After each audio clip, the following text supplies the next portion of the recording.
Welcome to Bind EduTech, and in this video, after discussing a long background before starting the text part of this chapter,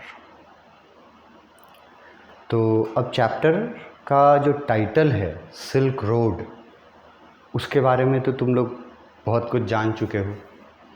नहीं जाने हो तो इसका मतलब background पढ़े नहीं हो, सुने नहीं हो, तो जा कर के बैकग्राउंड में देखो, तुमको पता चल जाएगा सिल्क रोड। तो ये सिल्क रोड नाम का चैप्टर, जिसके नरेटर और ऑथर निक मिडल्टन है,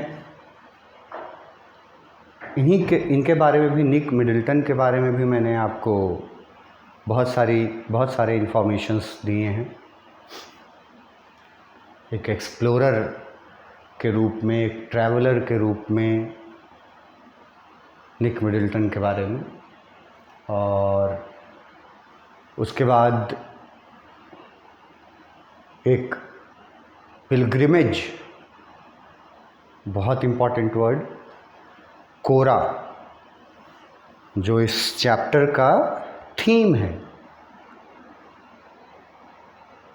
तो उसके बारे में भी मैंने आपको, कोरा के बारे में, पिलग्रिमेज के बारे में मैंने आपको बैकग्राउंड में बहुत सारी चीज़ें बताई। नाम मैंने बहुत सारे आपको जगह के नाम बताए, जैसे लासा बताया, होर बताया, दारचेन बताया, जो इम्पोर्टेंट हैं। तो अब वो नाम जब यहाँ आएंगे तो आपको मतलब अनजाने नहीं लगेंगे, अगर आप बैकग्राउंड से वाकिफ़ हैं तो, ठीक है। और अचानक यहाँ से शुरू कीजिएगा तो बहुत सारा चीज़ आपको डिफ़िकल्ट लगेगा। तो ये पार्ट है एक बुक का, उस बुक का नाम में भी ये वर्ड है सिल्क रोड। इसके अलावा भी और वर्ड्स हैं, बुक मैंने आपको दिखा भी चुका हूँ पिक में। और ये उस बुक का एक छोटा सा पार्ट बोल सकते हो, जिसमें वो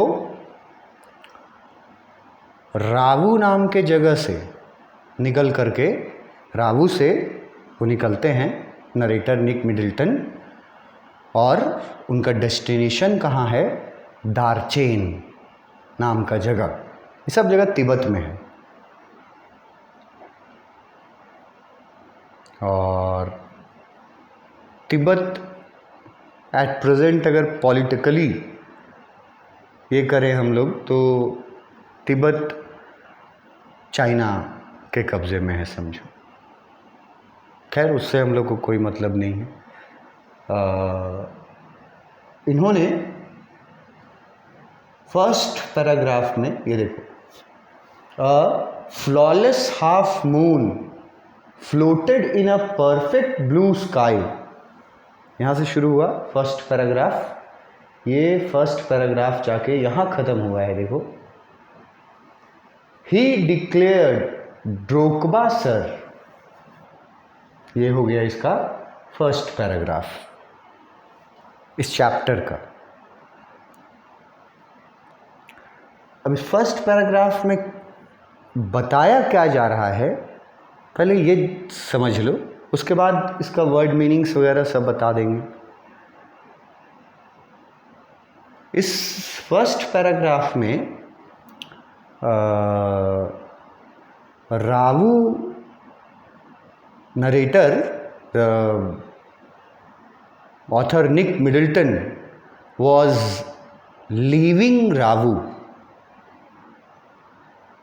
रावू नाम के जगह से वो रावू को छोड़ करके, रावू नाम के जगह को छोड़ करके अपने यात्रा में, 1832 किलोमीटर की यात्रा में, रावू नाम के जगह को छोड़ करके वो वहाँ से आगे बढ़ते हैं। He was leaving Rawu. और रावू नाम के जगह पे वो जिसके घर में ठहरे थे, तुम उसको लॉज बोल लो, तुम उसको पीजी बोल लो, कुछ भी बोल लो। जिसके घर में वो ठहरे थे रावू नाम के जगह में, उस घर की एक सदस्य का नाम दिया गया है, कैरेक्टर में बताए हैं लामो। और ये भी वहाँ बताया गया था कि कुछ दिन रुके थे नरेटर निक मिडल्टन रावू में। लामो को तुम मकान मालकिन भी समझ सकते हो, लैंड लेडी भी समझ सकते हो। तो वो जा रहे हैं, अब निक मिडल्टन निकल रहे हैं। सुबह सुबह का समय है, एकदम अर्ली इन द मॉर्निंग, जिस समय चांद भी दिखाई देता है आसमान में। इतना सुबह सूर्य उग रहा है, सूर्य उग रहा है और चांद भी दिख रहा है। ऐसा मॉर्निंग था। उस समय निक मिडल्टन निकलते हैं, बाय बाय करते हैं, गुड बाय करते हैं उस जगह को और लामो को। इस पैराग्राफ में ये बताया गया है। और इस पैराग्राफ में डिस्क्राइब किया गया है ना, उस जिस समय मॉर्निंग, जिस मॉर्निंग ये निकल रहे थे, उस मॉर्निंग मतलब क्या बोलोगे उसको, वो मॉर्निंग कैसी मॉर्निंग थी, एटमॉस्फेयर कैसा था, माहौल कैसा था, ये भी डिस्क्राइब किया गया है। वो जा रहे थे, आगे बढ़ रहे, जा रहे थे मतलब आगे बढ़ रहे थे अपने पिलग्रिमेज में। तो वो बेसिकली वो आगे मतलब कि कार में बैठने तक का स्टोरी इस फर्स्ट पैराग्राफ में दिया हुआ है। कार में बैठने तक का, from Ravu, he was leaving रावू, वहाँ से कार में वो बैठते हैं तब तक का फर्स्ट पैराग्राफ में डिस्क्रिप्शन है। अब फर्स्ट पैराग्राफ में क्योंकि मॉर्निंग को डिस्क्राइब करने अगर बोल देगा, मॉर्निंग को डिस्क्राइब करने बोल देगा किसी भी तरह से, तो तुमको बहुत सारे वर्ड्स यहाँ से याद करने होंगे, यूज़ करने होंगे। जैसे ये टेक्स्ट बुक है आपका, अब यहाँ देखो, यहाँ लिखा हुआ रहता है notice these expressions in the text, infer their meaning from the context. इसका मतलब ये नहीं है कि इन वर्ड्स का मीनिंग मैं अभी आपको बता दूं। बोला जाता है कि नोटिस करना है इनको, जहाँ चैप्टर में मिलेगा ना ये वर्ड्स, इनको नोटिस करना है, और फिर चैप्टर में जहाँ ये वर्ड यूज़ हुआ है उसमें इसका क्या मीनिंग है वो हम लोग को नोटिस करना है। ये वर्ड्स दिए रहते हैं तो इसका मतलब ये नहीं है कि पहले इन्हीं वर्ड्स को डिस्कस कर ले तब चैप्टर शुरू करेंगे, नहीं। ये एक समझ लो एक तरह का वर्कशीट है कि कहाँ कहाँ ये वर्ड्स मिलेंगे, वहाँ वहाँ नोटिस करना है और फिर उनका मीनिंग समझना है उस जगह का जहाँ ये लिखे गए हैं उसके अनुसार। तो कुछ वर्ड्स हैं जैसे डकिंग बैक, उसके बाद ऐसे अगर चले हम तो डकिंग बैक एक वर्ड है, स्वैट एक है, कैरिड डाउन एक है, मनूवर्स, ये बहुत इंपॉर्टेंट वर्ड है, तुम मतलब सीखने लायक वर्ड है मनूवर्स। इसका प्रोनाउंसिएशन भी सीखने लायक है, मनूवर्स, मीनिंग बता ही दूंगा मैं। फिर है केयर्न ऑफ रॉक्स, ये भी वर्ड आएगा, टर्म आएगा। फिर है सॉल्ट फ्लैट्स, ये भी टर्म आएगा चैप्टर में कहीं, सॉल्ट फ्लैट्स। और एक और वर्ड है बिलोड। तो ये जो 3, 2, 5 जो 7 वर्ड हैं, ये वर्ड्स इस टेक्स्ट बुक में, मतलब इस स्टोरी में, टेक्स्ट बुक के इस स्टोरी में कहाँ कहाँ जहाँ जहाँ आएंगे वहाँ वहाँ आपको नोटिस करना है और उनका मीनिंग जानना है। तो आपका फर्स्ट पैराग्राफ ये रहा, मैंने आपको दिखाया कि एक बड़ा पैराग्राफ है जो यहाँ से यहाँ तक है, फ्लॉलेस हाफ मून से। और मैंने परिस्थिति बता दी आपको कि पैराग्राफ में क्या हो रहा है कि नरेटर रावू नाम के जगह पे कुछ दिन हॉल्ट किए थे ड्यूरिंग हिज जर्नी। रावू नाम के जगह पे हॉल्ट किए थे, रुके थे कुछ दिन, और वहाँ से अब वो निकल रहे हैं आगे की जर्नी के लिए।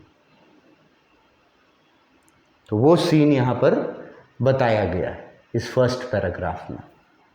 बेसिकली उस सीन को बताया गया है उस समय। और इस सीन में आपको जो इम्पॉर्टेंट बात याद रखना है वो है describing the morning, describing that morning when Nick Middleton was leaving Rawu. उस सुबह को डिस्क्राइब करना है जब निक मिडल्टन रावू नाम के जगह से आगे बढ़ रहे थे अपनी यात्रा में। वो मॉर्निंग डिस्क्राइब करना ज़्यादा इम्पॉर्टेंट है, याद रखना है। बाकी चीज़ें जो है वो याद रह जाएंगी अपने, लेकिन इस चीज़ को याद रखना पड़ेगा। डिस्क्रिप्शन ऑफ द मॉर्निंग याद रखना पड़ेगा कुछ वर्ड्स के साथ।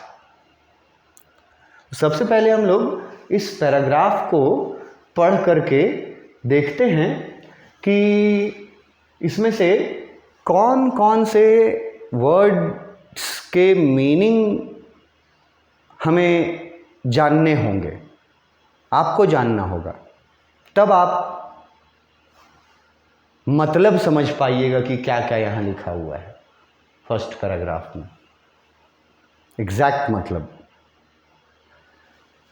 तो फोकस करना, मीनिंग्स, कौन कौन से नए वर्ड्स हैं जिनका मीनिंग्स चाहिए तुमको। First, a flawless half moon floated in a perfect blue sky on the morning we said our goodbyes। Morning का जिक्र आ गया ना, सुबह सुबह, और यहाँ साफ लिखा हुआ है हम लोग क्या बोल रहे थे, गुड बाय बोल रहे थे। किस जगह को, रावू को। किसके यहाँ रुके हुए थे रावू में, लामो नाम के लेडी के यहाँ। तो गुड बाय वो कर रहे थे। वो सुबह जो थी, उस सुबह में पहला वर्ड तो तुमको ये देखो, फ्लॉलेस वर्ड मीनिंग तुमको चाहिए, ठीक है। हाफ मून तो कोई भी समझेगा, आधा चांद। उसके बाद floated in perfect blue sky, ये भी डिफिकल्ट नहीं है। चांद है तो आसमान में फ्लोट कर रहा है। फ्लोट करना मतलब तो समझते हो, तैरना जैसे, मूवमेंट करना। पर तो फ्लॉलेस का मतलब तुमको चाहिए, ठीक है, इस सेंटेंस को समझने के लिए। A flawless half moon floated in a perfect blue sky on the morning we said our goodbyes. जिस सुबह हम लोग उस जगह को गुड बाय बोल रहे थे, वो सुबह कैसी सुबह थी। उस सुबह में हाफ मून एक परफेक्ट ब्लू स्काई में फ्लोट कर रहा था सुबह सुबह। अब फ्लॉलेस वर्ड का मतलब होता है विदाउट एनी मार्क, मतलब बेदाग। जैसे अब इसके लिए कि ये हम लोग को कहाँ मिलेगा, तो जो मैं नोट्स बनाता हूँ, यहाँ आ जाओ, देखो ये फ्लॉलेस वर्ड है ना, देखो मैंने ये इस पैराग्राफ में मैंने नोट्स में वो ब्लू जो हाइलाइट्स किए हैं ना, यहाँ से यहाँ तक फर्स्ट पैराग्राफ, जो ब्लू हाइलाइट्स किए हैं ना, उन ब्लू वर्ड्स में जो उन ब्लू ये में अगर कोई वो शब्द है या ग्रुप ऑफ वर्ड्स है या सेंटेंस है तो वो इम्पॉर्टेंट है, इसीलिए मैंने उसको वो ब्लू कलर दिया है। ये थोड़ा समझ के चलना। तो फ्लॉलेस, देखो फ्लॉलेस का सब चीज़ का वर्ड मीनिंग आपको यहाँ मिलेगा। फ्लॉलेस का मतलब है without defects, perfect and clear. किसको फ्लॉलेस बोला है? हाफ मून को। किसको फ्लॉलेस बोला है? हाफ मून को। और हाफ मून कहाँ है? फ्लोट कर रहा है। कहाँ फ्लोट कर रहा है? परफेक्ट ब्लू स्काई में फ्लोट कर रहा है। किस समय? मॉर्निंग के समय। और नरेटर उस समय क्या कर रहे थे? नरेटर उस समय उस जगह को गुड बाय कर रहे थे। वो जगह कौन सी थी? रावू नाम की जगह थी। सेकेंड सेंटेंस में है एक्सटेंडेड बैंक्स ऑफ क्लाउड। तो ये क्लाउड, इसमें से आप खाली क्लाउड जानते होंगे, पर ये टर्म है। एक्सटेंडेड भी वर्ड बहुत कोई समझेगा। एक्सटेंडेड बैंक्स ऑफ क्लाउड, इसका मीनिंग तुमको जानना होगा। Like long French loaves. अब लॉन्ग फ्रेंच लोव्स क्या होता है ये भी जानना होगा। ग्लोड पिंक, ये ग्लो वर्ड तो आप समझ जाइएगा, चमकना। पिंक कलर है। एज द सन इमर्ज्ड, सूर्य राइज हो रहा है जैसे जैसे। To splash the distant mountain tops. अब यहां तुमको स्प्लैश वर्ड का मतलब पता होना चाहिए। With a rose tinted blush, तो ये भी तुमको पता होना चाहिए इस टर्म का मतलब, rose tinted blush. Now that we were leaving Rawu, Lhamo said she wanted to give me a farewell present. अब जबकि नरेटर रावू छोड़ के जा रहा है, मतलब आगे बढ़ रहा है, तो लामो क्या करती है? लामो उससे बोलती है कि वो उसको एक फेयरवेल प्रेजेंट देना चाहती है। अब फेयरवेल प्रेजेंट वर्ड इतना टफ नहीं है कि उसको लिख के बताया जाए। अभी तक अगर तुम कैसे भी स्कूल में पढ़े होगे तो फेयरवेल जरूर जानता होगा। तो वो जा रहे थे तो फेयरवेल हुआ, तो फेयरवेल में प्रेजेंट देना चाहती थी लामो। किसको? नरेटर को। तो पहले यहां से यहां तक इन 3 लाइंस में पूरा ना सीनरी डिस्क्राइब कर दिया है एक, and you have to imagine that scenery if you want to have it in your mind, if you want to remember it for a long time, you have to imagine that type of morning which is written in these 3 lines. तो उसमें कुछ word meanings पता रहेगा तो तुम आसानी से उसको इमेजिन कर पाओगे और आसानी से वो याद रह पाएगा तुमको। जैसे देखो, फ्लॉलेस मतलब बताएं without defect, perfect and clear. अब फ्रेंच लोव्स क्या होता है? यहां आया था ना फ्रेंच लोव्स।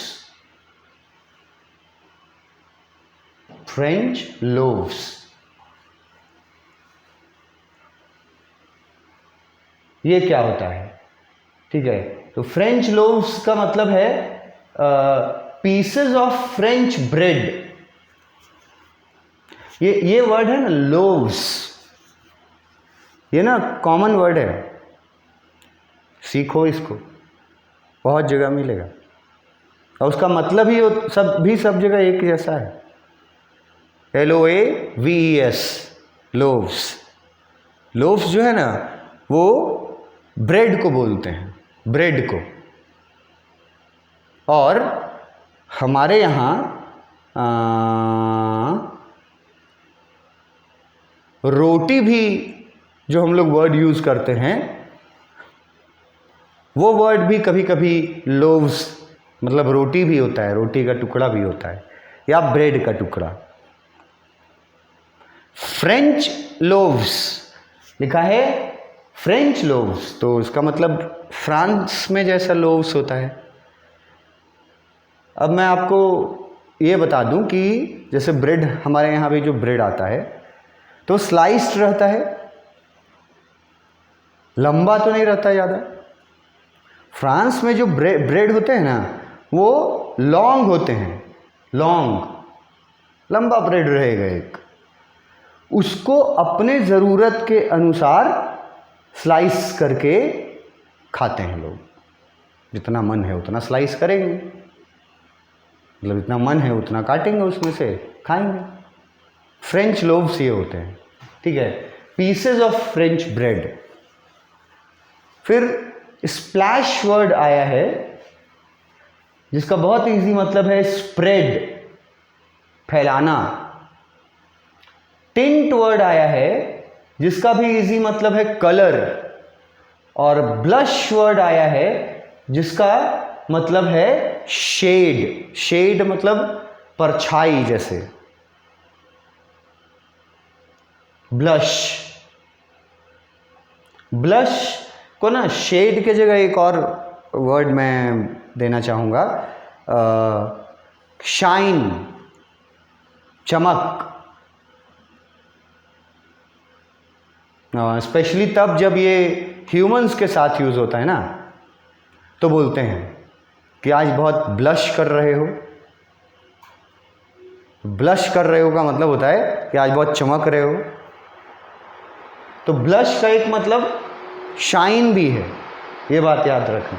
अब इन्हीं वर्ड्स के मदद से flawless, French loaf, splash, tint, blush, इनके मदद से हम लोग उस मॉर्निंग को डिस्क्राइब कर सकते हैं। इन वर्ड्स को जान करके मॉर्निंग को डिस्क्राइब कर सकते हैं।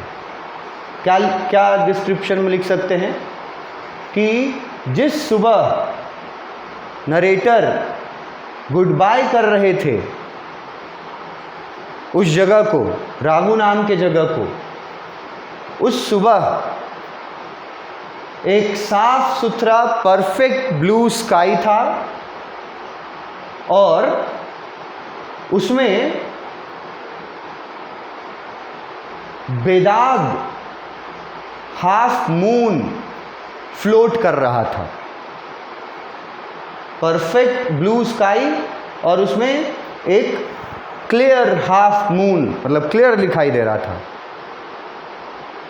सुबह सुबह। आसमान में एक तो बताया आपको कि आधा चांद दिखाई दे रहा था और एक तो बताया कि आसमान पूरा परफेक्ट ब्लू था मॉर्निंग के समय। उसके बाद बताया कि आसमान में कुछ बादल भी थे और वो बादल जो थे वो लंबे लंबे बादल थे, मतलब एक्सटेंडेड, मतलब तुम एक्सटेंड करना मतलब तो तुम समझते हो किसी चीज़ को बड़ा करना।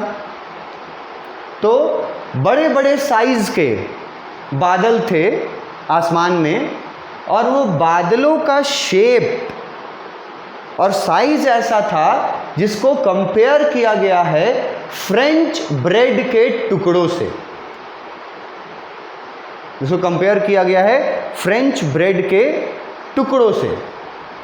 और जिस तरह से जैसे जैसे सूर्य राइज होता जा रहा था वैसे वैसे जो माउंटेन के टॉप्स थे, पहाड़ों की चोटियाँ जो थीं उस पर जब सन का रेज पड़ रहा था, स्प्लैश मतलब स्प्रेड बताए, सन रेज जब स्प्रेड होकर के उन चोटियों पर, माउंटेन टॉप्स मतलब पहाड़ की चोटियाँ, उन चोटियों पर जब सूर्य का प्रकाश पड़ रहा था तो कैसा कलर आ रहा था उन क्लाउड्स का? पिंकिश कलर आ रहा था उन क्लाउड्स का। और उसी को वहाँ पिंक कलर लिखा है और यहाँ लिखा है with a rose tinted blush. अब रोज और पिंक ये दोनों वर्ड का बहुत गहरा रिश्ता है। हाँ, मानते हैं कि रेड एक भी होता है रोज, पर pink rose is a pink rose. तो यहाँ वाला जो पिंक है ना और यहाँ वाला जो पिंक रोज है ये पिंक है। तो जो धूप, सूर्य, उगते हुए सूर्य की धूप जब माउंटेन के टॉप्स पर पड़ रहे थे तो ऐसा दिखाई दे रहा था जैसे चारों तरफ एक गुलाबी नज़ारा छा गया हो, गुलाबी नज़ारा। क्लाउड्स जिनका shape and size French loaves जैसा था वो भी पिंक कलर में चमक रहे थे और जो माउंटेन की चोटियाँ थीं वो भी पिंक कलर से ग्लो कर रही थी, शाइन कर रही थी। ऐसा था वो मॉर्निंग जब नरेटर ने रावू को बाय बाय कहा। इसके आगे नेक्स्ट क्लास में देखते हैं। Thank you.